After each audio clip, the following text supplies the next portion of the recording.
الحمد لله وكفى وسلام على عباده الذين اصطفى أما بعد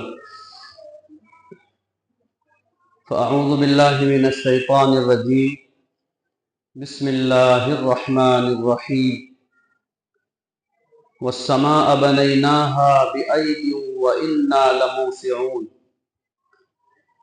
سبحان ربك رب العزة عما يصفون وسلام على المرسلين والحمد لله رب العالمين اللهم صل على سيدنا محمد وعلى آل سيدنا ومولانا محمد وبارك وسلم اللهم صل على سيدنا محمد وعلى آل سيدنا ومولانا محمد وبارك وسلم اللهم صل على سيدنا محمد وعلى آل سيدنا ومولانا محمد وبارك وسلم۔ یوں تو کائنات کی تمام چیزوں کو اللہ تعالیٰ نے ہی پیدا کیا ہے۔ اس کائنات میں کوئی چیز ایسی نہیں ہے جس کو اللہ تعالیٰ کے علاوہ کسی اور نے پیدا کیا ہے۔ ہر چیز کا خالق بھی وہی ہے اور ہر چیز کا مالک بھی وہی ہے۔ شروع سے لے کر آخر تک وہی پروردگار خالق ہے اور وہی پروردگار مالک ہے۔ وہی خالق رہے گا اور وہی مالک رہے گا۔ کائنات میں تمام چیزوں کو پروردگار عالم نے اپنی قدرت کاملہ سے بنایا ہے۔ ایسی قدرت جو اللہ تعالیٰ کے پاس ہے وہ کائنات میں کسی چیز کے پاس نہیں ہے، بلکہ کائنات کی تمام چیزوں کے پاس اگر کچھ تھوڑی بہت قوتیں ہیں، طاقتیں ہیں، تو وہ ان کی اپنی طاقتیں، قوتیں نہیں ہیں، بلکہ وہ طاقت، قوت بھی پروردگار عالم نے ہی انہیں دی ہے۔ ایک وقت تک ایک بندے کے پاس مالداری ہوتی ہے، وقت آتا ہے، گزرتا ہے، وہ بندہ غریب ہو جاتا ہے۔ کبھی یہ ہوتا ہے کہ ایک بندہ زمین کے اوپر فٹ پاتھ پر سو رہا ہوتا ہے، لیٹا ہوتا ہے، زندگی کے اوقات بسر کر رہا ہوتا ہے، لیکن کچھ دنوں کے بعد وہ محلات کا مالک بن جاتا ہے۔ مگر یاد رکھیں، پروردگار عالم نے تمام چیزوں کو اپنی قدرت کاملہ سے بنایا، مگر ان تمام چیزوں میں ایک چیز بنائی ہے جسے انسان کہتے ہیں، اور وہ اللہ تعالیٰ کی قدرت کا شاہکار ہے۔ پروردگار عالم کی تمام چیزیں جو بنائی ہیں وہ ایک طرف ہیں اور انسان ایک طرف ہے۔ چنانچہ آج کی اس مجلس میں یہی باتیں بتائی جائیں گی اور سمجھائی جائیں گی کہ انسان اللہ تعالیٰ کی قدرت کا شاہکار کیسے ہے۔ جتنا اپنے اوپر غور کرتا چلا جائے اتنا اسے اپنے مالک اور خالق کی عظمت کا احساس ہوتا چلا جائے گا۔ جب انسان اپنی چیزوں میں غور کرتا ہے جو پروردگار عالم نے اسے دی ہے، تو انسان کو اپنے اندر طرح طرح کے خوبیاں اور کمالات نظر آنے شروع ہو جاتے ہیں، مگر ہم تو ان چیزوں پہ غور ہی نہیں کرتے۔ انسان کو چاہیے کہ پروردگار عالم نے انسان کے اندر کیا کیا چیزیں رکھی ہیں ان تمام چیزوں میں غور کرے، فکر کرے۔ سر سے لے کر پاؤں تک ہمیں اللہ تعالیٰ کی بے انتہا نعمتیں ملی ہوئی ہیں۔ اس پروردگار نے ہمیں آنکھوں کی نعمت سے نوازا۔ آج ہم ہر چیزوں کو ان کی خوبصورتی کے ساتھ دیکھ سکتے ہیں۔ اگر ہمارے آنکھیں نہ ہوتی تو ہم دنیا کی خوبصورتیوں کا نہ دیکھ پاتے، اور دنیا کے اندر، چیزوں کے اندر جو اللہ تعالیٰ نے خوبصورتی رکھی ہے ہم ان چیزوں کو بھی نہ دیکھ پاتے۔ انسان بھی دوسری چیزوں کو دیکھتا ہے اور دوسرے جاندار بھی چیزوں کو دیکھتے ہیں، چونکہ انسان کے بھی آنکھیں ہیں، اور اللہ تعالیٰ نے جو دیگر مخلوقات بنائی ہیں ان مخلوقات کے بھی آنکھیں ہوتی ہیں، مگر دونوں کے دیکھنے میں زمین آسمان کا فرق ہوتا ہے۔ مثال کے طور پر سانپ انسان کو دیکھتا ہے مگر اس کو انسان کی شکل پوری نظر نہیں آتی، اس کو اتنا احساس ہوتا ہے کہ یہاں کوئی زندہ چیز موجود ہے۔ شیر بھی انسان کو دیکھتا ہے، ہاتھی بھی دیکھتا ہے، مگر وہ اس باریک بینی کے ساتھ نہیں دیکھ پاتے جس طرح ہماری نظر انسان کو دیکھتی ہے۔ ہم تو انسان کے چہرے کو دیکھتے ہیں، اس کی خوبصورتی کو دیکھتے ہیں، اس کی لطافت اور نزاکت کو دیکھتے ہیں، ہمیں پوری کیفیت کے ساتھ انسان کی ساری چیزیں نظر آتی ہیں۔ ہم اس درجے کی خوبصورتی کو دیکھ کر اسی انداز سے اللہ رب العزت کی نعمت کا احساس کرتے ہیں۔ اللہ رب العزت نے ہمیں ہاتھ کی نعمت سے نوازا اور مخلوق کو یہ نعمت نہیں دی۔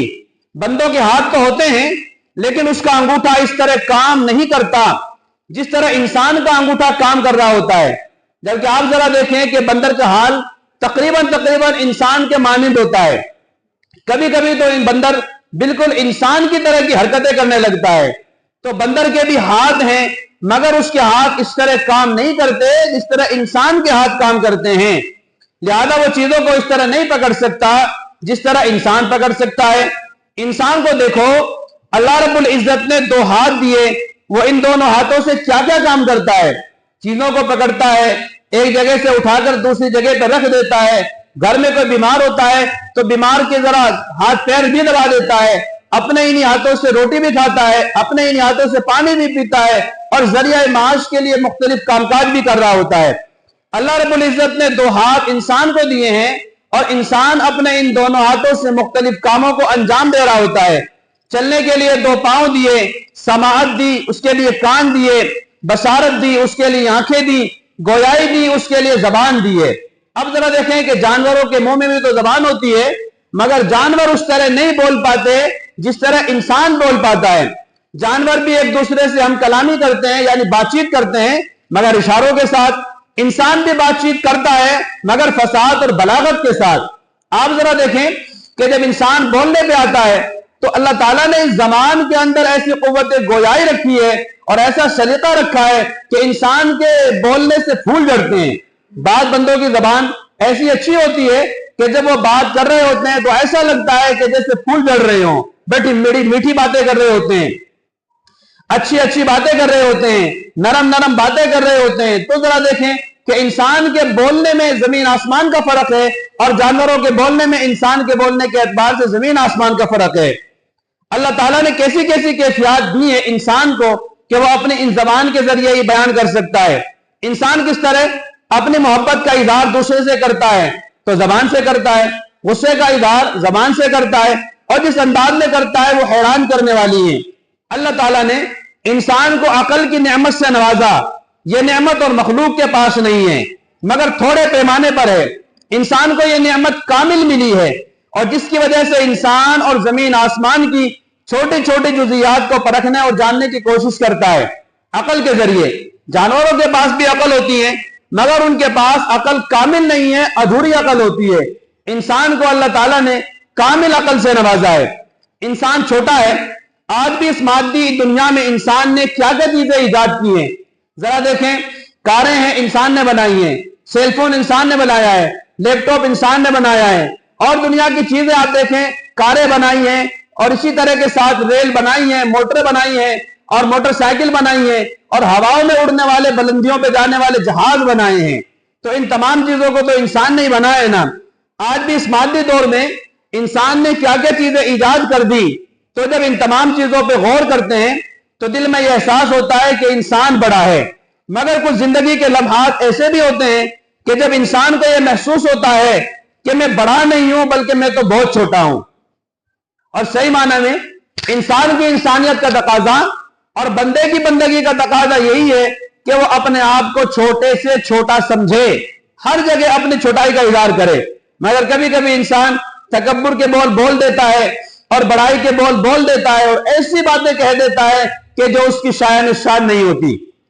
آپ سمندر کے کنارے کھڑے ہیں اور سمندر کی لہروں کو آتا دیکھتے ہیں۔ جن لوگوں نے سمندر کے پاس کھڑے ہو کر سمندر کے نظارے کیے ہیں انہیں پتا ہوتا ہے کہ سمندر کے پانی کی لہریں اور موجیں 15 میٹر اوپر تک اڑ جاتی ہیں۔ آپ سمندر کے کنارے کھڑے ہیں اور سمندر کی لہروں کو آتا دیکھتے ہیں۔ سمندر کا پانی اچھل کر آ رہا ہوتا ہے۔ اس وقت اگر غور کریں کہ اتنا زیادہ پانی اس کو 15 فٹ اونچا اچھالنے کی کتنی طاقت کی ضرورت ہوتی ہے۔ آپ ذرا دیکھیں کہ گھروں میں سمرسیبل لگے ہوئے ہوتے ہیں، پانی کو نیچے سے لے کر اوپر اٹھانے کے لیے بجلی کی ضرورت پڑتی ہے۔ پھر بجلی اچھی خاصی ہو، 200-250 وولٹیج ہو تو سمرسیبل چل پاتا ہے۔ پھر اس کی ذرا ایک مقدار ہوتی ہے کہ وہاں تک وہ پانی پہنچا سکتا ہے۔ اگر آپ 50 فٹ 60 فٹ 80 فٹ یا اس سے زیادہ 100 فٹ آگے لے جائیں گے تو ایسی ہائی پاور کا موٹر ڈالنا پڑے گا، تب وہ آگے پہنچا سکتا ہے۔ مگر آپ ذرا دیکھیں کہ سمندر کے پانی کے اندر موجیں ہوتی ہیں، لہریں اٹھتی ہیں، انہیں اٹھانے کے لیے نہ کوئی وہاں پر موٹر ہوتا ہے، نہ کوئی لائٹ کا انتظام ہوتا ہے، نہ بجلی کا انتظام ہوتا ہے، بس 15 فٹ اونچائی تک وہ پانی کی موجیں اٹھ رہی ہوتی ہیں۔ اس کو 15 فٹ اونچا اڑانے کے لیے، اچھالنے کے لیے کتنی طاقت کی ضرورت ہوتی ہے، اس کے لیے کتنے پاور ہاؤس لگانے پڑتے ہیں۔ تو انسان کو محسوس ہوتا ہے کہ میں تو بہت ہی چھوٹا ہوں، اتنے بڑے سمندر کی لہروں کو 15 فٹ اچھال کر رکھ دینا یہ آسان کام نہیں ہے۔ چنانچہ انسان کو پھر یہ بات سمجھ میں آتی ہے کہ انہیں 15 فٹ اٹھالنے والی اگر کوئی چیز ہے تو وہ اللہ تعالیٰ کی ذات ہے۔ زمین انسان سے بڑی ہے، لامحالہ ذہن میں ایک تصور پیدا ہوتا ہے کہ کیا کوئی مجھ سے بھی بڑا ہے؟ تو اس کا جواب ہے کہ جی ہاں، زمین ہم سے بھی بڑی ہے۔ اب ذرا دیکھیں کہ زمین کی لمبائی کتنی ہے، زمین کی موٹائی کتنی ہے، اور زمین کو اگر چار جانب سے آپ ناپے تولیں تو ذرا کتنی زیادہ زمین لمبائی کے اعتبار سے ہوگی، بڑائی کے اعتبار سے ہوگی۔ مگر انسان ہے کہ اس زمین کے اوپر چلتا پھرتا رہتا ہے، مشینوں کے ذریعے اس زمین کو کھودتا رہتا ہے، مگر زمین ہے کہ چون چرائی نہیں کرتی ہے۔ فرماتے ہیں زمین کا توازن دیکھیں، یہ 1000 میل فی گھنٹے کے اعتبار سے گھوم رہی ہے۔ زمین گھوم رہی ہوتی ہے اور 1 گھنٹے میں 1000 میل گھوم رہی ہوتی ہے۔ ہم گاڑی میں سفر کرتے ہیں تو اس کی 150 کلومیٹر اسپیڈ ہوتی ہے یا 120 کلومیٹر اسپیڈ ہوتی ہے، اس کے اندر تھوڑی سی بھی ذرا وائبریشن ہو جائے تو گاڑی میں بیٹھ نہیں سکتے کہ آپ کی گاڑی تو وائبریشن کر رہی ہے، ادھر ادھر کو چل رہی ہے، ہم کیسے اس میں بیٹھ سکتے ہیں؟ گاڑی میں بیٹھتے ہیں دوسرے لوگ کہہ دیتے ہیں کہ یار تمہاری گاڑی کا ویل بیلنس ٹھیک نہیں ہے، پہیوں کا جو بیلنس ہوتا ہے وہ ٹھیک نہیں ہے، اس کی وجہ سے گاڑی وائبریشن کر رہی ہے، جھٹکے لگ رہے ہیں۔ جب جا کر مشین کے اوپر اس ویل کو چڑھاتے ہیں تو چند گرام کا فرق نظر آتا ہے۔ جگہ جگہ پر اس طرح کی چیزیں لگی ہوتی ہیں، مشینیں لگی ہوتی ہیں کہ جو ویل اور پہیوں کا ویل بیلنس اچھا کر رہی ہوتی ہیں، ہلکا سا فرق ہوتا ہے، مگر جب گاڑی روڈ پہ چلتی ہے تو بہت زیادہ وائبریشن کر رہی ہوتی ہے۔ چند گرام کے فرق نے پوری کار کو جھٹکے دے دیے۔ زمین 1000 میل فی گھنٹے کی رفتار سے چل رہی ہے، اس کا اتنا پرفیکٹ بیلنس ہے کہ ہمیں اس کے چلنے کا احساس ہی نہیں ہوتا۔ اس کا اتنا ویل بیلنس کیا ہے اللہ تعالیٰ نے کہ ہمیں اس کے چلنے کا احساس ہی نہیں ہوتا۔ اس وقت ہم زمین پہ بیٹھے ہیں تو ہمیں کیا احساس ہو رہا ہے کہ زمین چل رہی ہے، حالانکہ زمین 24 گھنٹے گھوم رہی ہوتی ہے، چل رہی ہوتی ہے، ہمیں اس کا احساس ہی نہیں ہوتا، ہمیں اس کا پتہ ہی نہیں چلتا۔ یہ زمین کتنی عجیب چیز ہے۔ اچھا، یہ 1000 میل فی گھنٹے کے حساب سے گھوم رہی ہے اور 24 گھنٹے میں ایک چکر پورا کرتی ہے، تو دن اور رات آتے ہیں، ان کے آنے کا ہمیں احساس نہیں ہوتا، ان کے جانے کا ہمیں احساس نہیں ہوتا۔ بلکہ اگر کسی کو بتایا جائے کہ زمین چل رہی ہے تو وہ حیران اور پریشان ہوتے ہیں کہ ایسا کیسے پوسیبل ہے، ایسا ہو ہی نہیں سکتا کہ زمین گھوم رہی ہے، زمین چل رہی ہے۔ فرماتے ہیں بنانے والے نے اس زمین کو اتنا درست بیلنس کیا کہ ٹنوں کے حساب سے وزن ادھر سے ادھر منتقل ہوتا ہے، زمین کے بیلنس میں کوئی خرابی نہیں آتی۔ ہوائی جہاز کے اندر سفر کرتے ہیں تو اس میں اگر 2-4 بندے کھڑے ہو جائیں اور چلنا شروع کر دیں تو جہاز کے بیلنس میں فرق آ جاتا ہے، مگر زمین کے بیلنس میں کوئی فرق نہیں آتا۔ تو انسان کو سوچنا چاہیے کہ انسان دنیا کے اندر کتنی چیزیں اللہ تعالیٰ نے بنائی ہیں اور تو اپنے آپ کو بڑا سمجھتا ہے، حالانکہ وہ چیزیں تجھ سے بھی بڑی بڑی ہیں۔ تو آج پتہ چلا ہے کہ آج دنیا کی ساری چیزیں کچھ نہیں ہیں، بلکہ دنیا کے اندر ساری چیزوں کو بنانے والے پروردگار وہ سب سے بڑے ہیں۔ اس نے اتنی بڑی بڑی چیزوں کو بنایا ہے اور انسان بہت چھوٹا سا ہے، اور ساری چیزیں اللہ تعالیٰ نے اس انسان کے لیے مسخر کر دی ہیں۔ دعا ہے کہ اللہ تعالیٰ ہم تمام کو ان باتوں کو سمجھنے کی اور ان پر عمل کرنے کی توفیق عطا فرمائے۔ وآخر دعوانا الحمد للہ رب العالمین۔